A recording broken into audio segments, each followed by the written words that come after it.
And when that happened, if you were a Marxist, it was almost impossible to deal with. A lot of Marxist writers of the period were silenced and have never written since. But for those of us who were, if you like, social democrats, we had to rethink our approach. And I had some very painful years in which, it never occurred to me that there would not be violence in Britain. It's very hard to think back to the period of the 60s and 70s, but we just assumed that even if there was not, as I never believed there would be, revolutionary violence, nevertheless the society seemed to be heading for breakdown. And everything I wrote originally was apocalyptic. It was about, this is going to be the end, and the end is round the corner. When the end doesn't come, you're left looking rather foolish. And a lot of writers had to rethink their way of writing about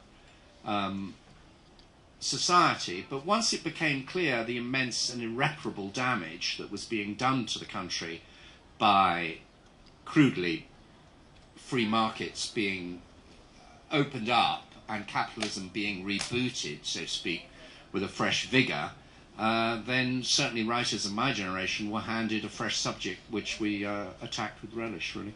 But there was that period when it wasn't really clear the way history was going, and it was very difficult to write during those years. For me, I stopped writing for about 4 years. Disappointment or delusion? What was it?